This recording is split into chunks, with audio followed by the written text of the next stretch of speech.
गांधी परिवार कभी जिम्मेदारियों से नहीं भागा। जब भी जरूरत हुई कांग्रेस पार्टी के हित में अध्यक्ष पद संभाला, पार्टी को टूटने से बचाया।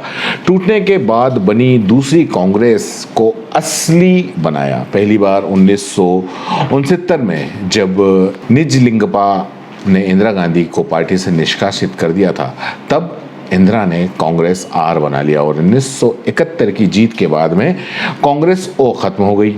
और उसके बाद में दूसरी बार 1978 में जब इमरजेंसी और संजय गांधी के हस्तक्षेप से आहत होकर पार्टी प्रेसिडेंट कासू ब्रह्मानंद रेड्डी ने इंदिरा गांधी को बाहर का रास्ता दिखाया, तो इंदिरा गांधी ने कांग्रेस आई बनाई।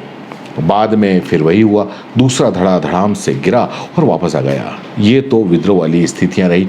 शांति काल में जवाहरलाल नेहरू और इंदिरा गांधी प्रधानमंत्री भी रही और पार्टी प्रेसिडेंट भी।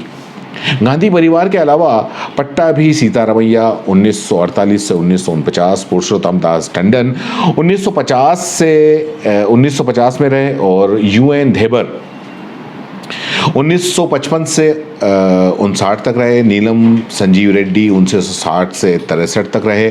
के कामराज वो 1964 से 67 तक और दयाल शर्मा 1972 से 74, देवकांत बरुआ 1975 से 77, पीवी नरसिम्हा राव 1992 से 94 और सीताराम केसरी 1996 से 1998 भी पार्टी के अध्यक्ष रहे। लेकिन नरसिम्हा राव को छोड़कर बाकियों के समय बतौर पीएम गांधी परिवार की पकड़ मजबूत रही। नरसिम्हा राव और केसरी के साथ क्या हुआ ये सबको पता है।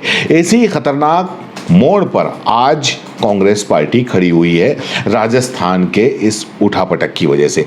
इसलिए गांधी परिवार कभी भी जिम्मेदारियों से दूर भागी नहीं। अभी जब राहुल गांधी भारत जोड़ो यात्रा पर हैं और कांग्रेस पार्टी राजस्थान में टूट के कगार पर है, अशोक गहलोत और सचिन पायलट के बीच आर पार की कठिन लड़ाई ठन गई है, पर सूत्रधार कौन है?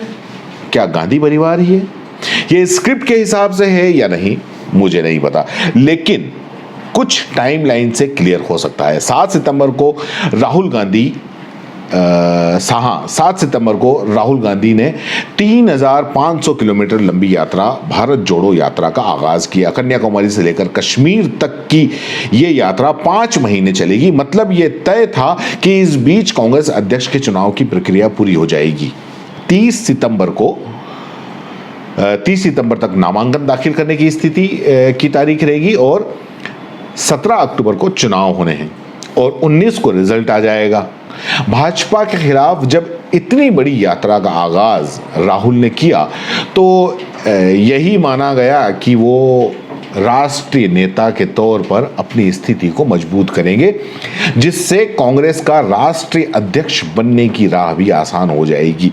इसी बीच राजस्थान से लेकर बिहार और पंजाब से लेकर तेलंगाना तक की जो राज्य की इकाई ने सर्वसम्मति से प्रस्ताव पारित करके राहुल को अध्यक्ष बनाने की मांग रखी है। यह सिलसिला 21 सितंबर तक जारी रहा। इस बीच 9 सितंबर को राहुल गांधी ने जब सीधा सवाल किया गया कि वो अध्यक्ष पद का चुनाव लड़ेंगे या नहीं, तो जवाब मिला, मैं अपने बारे में क्लियर हूं, मेरे मन में कोई कंफ्यूजन नहीं है, भारत जोड़ो यात्रा से कोई विरोधाभास पैदा नहीं होता। अगर मैं चुनाव नहीं लड़ता हूं तो आप सवाल पूछते हैं कि क्यों नहीं लड़े, मैं अपना फैसला कर चुका हूं। फिर 23 दिसंबर को अशोक गहलोत उनसे मिलने पहुंचते हैं।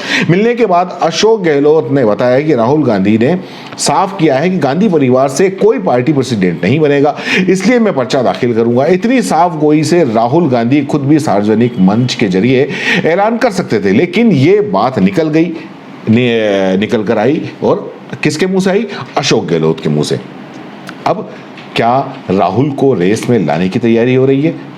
इसके अगले दिन यानी कि 24 सितंबर को कांग्रेस की कार्यकारी अध्यक्ष सोनिया गांधी ने मल्लिकार्जुन खड़गे और अजय माकन को राजस्थान भेजने का फैसला सुनाया। तय हुआ कि 25 सितंबर को जयपुर में कांग्रेस विधायक दल की बैठक होगी। अब तक 2.5 साल में सचिन पायलट विधायक दल की बैठक में हिस्सा नहीं ले पाए, क्योंकि ये मुख्यमंत्री आवास पर होती है और संयोगवश उस दिन पायलट जयपुर से बाहर होते थे। लेकिन 25 सितंबर के लिए वो पूरी तरह तैयार थे। तय हुआ कि शाम 7 बजे बैठक होगी, पर भीतर ही भीतर 2020 वाली बगावत का दृश्य भी हावी होने लगा। पूरे प्रकरण से 4 गंभीर सवाल पैदा होते हैं। ये हम पूरा आपको एक दृश्य बता रहे हैं जो अभी राजस्थान के अंदर चल रहा है। अब ये 4 सवाल के बारे में भी बात कर लेते हैं कि 4 सवाल कौन से हैं। अशोक गहलोत जो चुनाव लड़ने जा रहे हैं, शशि थरूर के अलावा भी नेताओं ने उम्मीदवारी का पर्चा लिया है। चुनाव 17 अक्टूबर को है और परिणाम 19 को है। फिर भी राजस्थान का नया सीएम तैयारी तय करने की क्या जल्दी है? पहला यह सवाल। दूसरा, क्या अशोक गहलोत गांधी परिवार की तरफ से कैंडिडेट हैं और पार्टी को भीतर ही भीतर यह संदेश दिया गया है कि चुनाव में किसे वोट करना है? तीसरा, विधायक दल की बैठक से पहले ही अशोक गहलोत कैसे बता दिया गया कि एक लाइन में प्रस्ताव पारित होगा और सोनिया गांधी को अंतिम फैसला लेने के लिए अधिकृत किया जाएगा? चौथा, विधायक दल की बैठक 5 बजे होनी थी, फिर उससे पहले शांति धारीवाल के बंगला नंबर 4 पर गहलोत समर्थकों की बैठक किसने बुलाई? आखिरकार विधायक दल की बैठक हो ही नहीं पाई। मल्लिकार्जुन खड़गे और माकन को वापस दिल्ली बुलाया गया है। कांग्रेस पार्टी की किरकिरी हो गई है।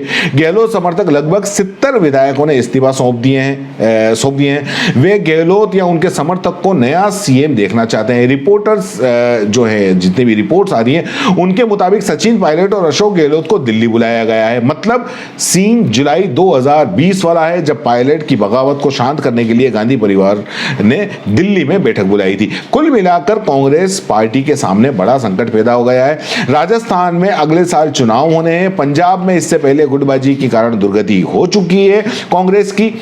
उधर छत्तीसगढ़ में टीएस सिंह देव भी सचिन पायलट के रास्ते पर हैं। कर्नाटक, बिहार, बंगाल में पार्टी बिखर रही है।